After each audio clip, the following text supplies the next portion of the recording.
I think in the FMC decision might have changed maybe 0.5%, maybe somewhere around that. I need to follow up there as well.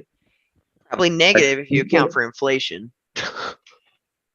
so definitely, I mean, just consider average as 5%. Then in 1 year you earn hardly 5%. And if you just do the readings in your, I mean, national banks accounts and check how much usually after how much time they are doing compound effect, they will hardly be quarter wise. So usually they do quarter wise. So in each quarter you earn simple interest, and after 3 months period, uh, in your principal, the interest earned in during that 3 month period will be added. So now you will earn interest over your principal plus the interest earned over the 3 months period. So it's kind of compound effect. But the compound frequency here is 3 months, while in case of DeFi protocols, you can see uh, the compounding frequency can happen to from one, I mean, from block size, block time, I mean, which is like 3 seconds on BSC to a day, or maybe for some protocols, it may be 7 days, but not more than that. You will hardly see a protocol. It's considering the compounding effect only after a month. So it's like nowhere. It's like more about the APR part.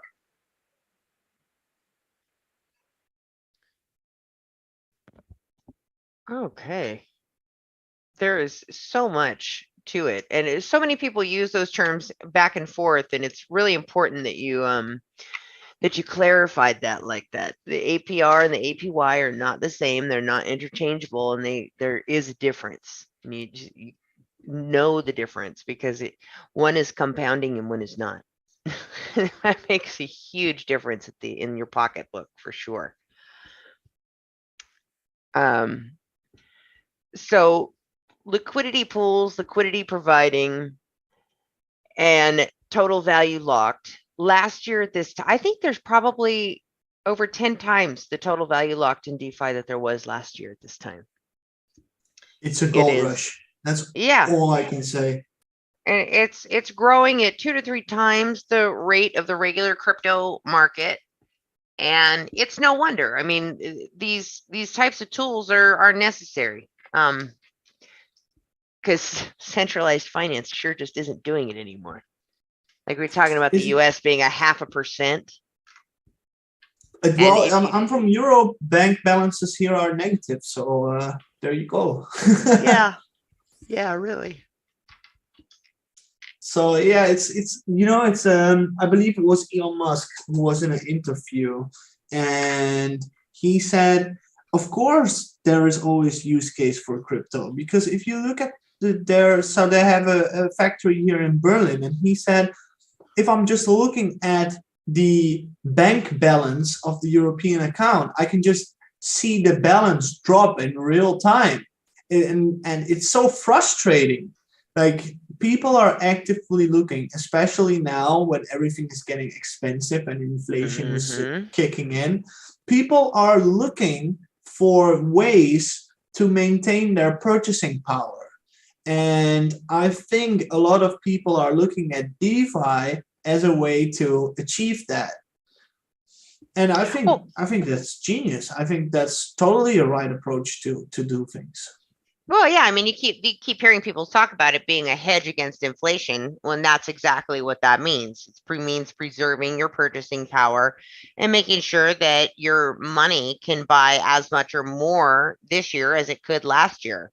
And I think people are overly, hyperly aware of that after spending 2 years in lockdowns, where you had plenty of time to make your grocery store purchases and lists and this and that, because we're all kind of stuck at home. And you start looking at ways you can cut costs and cut this and cut that, because you can't go out and have side jobs right now. We can't go have side hustles because everybody's locked down. So I think people have gotten a lot more creative, and I think that really helped with introducing DeFi to people. And then of course there's the games that exploded during the pandemic. We're talking about gaming sector growing 5.5% in a year. It's acting like a startup almost, and it's a multi-billion-dollar industry, probably trillion. It's because there's 3 billion players now in all of gaming globally. Insane numbers. Yeah, the numbers are just going really, really, really fast. It's every day that I'm checking. So when you see those APYs on the pools, and when a new pool is getting launched, and also we just discussed the TVL, total value locked. So when new pools open with new projects or whatever, the amount of money that comes in is so much, so fast. It really amazes me. I'm just like, I just can't help but wonder, like, what is everybody's like point of view on this? Like, is everybody like, I fear that there's some way that at one point, that if you are not, like, it's too risky not to do. I think many people think that it's too risky not to be involved because I might lose all my purchasing power. And that is what I fear will happen. It's like the people are being pushed towards investing into stocks. Like you can really see it happening in my country. Like, it's almost like if you don't invest, you're not cool anymore. You know, everybody is using apps to buy stocks or ETFs or crypto. Everybody does something. Everybody is looking for ways to maintain their purchasing power. The old days of just putting my money in the bank and watch it grow, they are not there anymore. I really see when I look around me that it's slowly crippling. Like I've discussed last episode or maybe 2 episodes ago, that when you want to take a home loan, it's impossible. Banks don't trust anyone anymore. And the whole system is like shaking. And I think that's in one way, that's a good thing for crypto and DeFi, of course. But it is a little bit scary if you ask me personally. Because I would love to see just people having a choice, right? Like, not everybody loves to invest, and I think it's really sad to see that people are now being forced towards investing. I wish well, that was they have to, because it's survival, because now they've backed us all into a corner. Yeah. You can't take away everything, and that's what they've done since 1978. You can track it, like or maybe it's 81. I think the that's last 40 very sad. 44 years.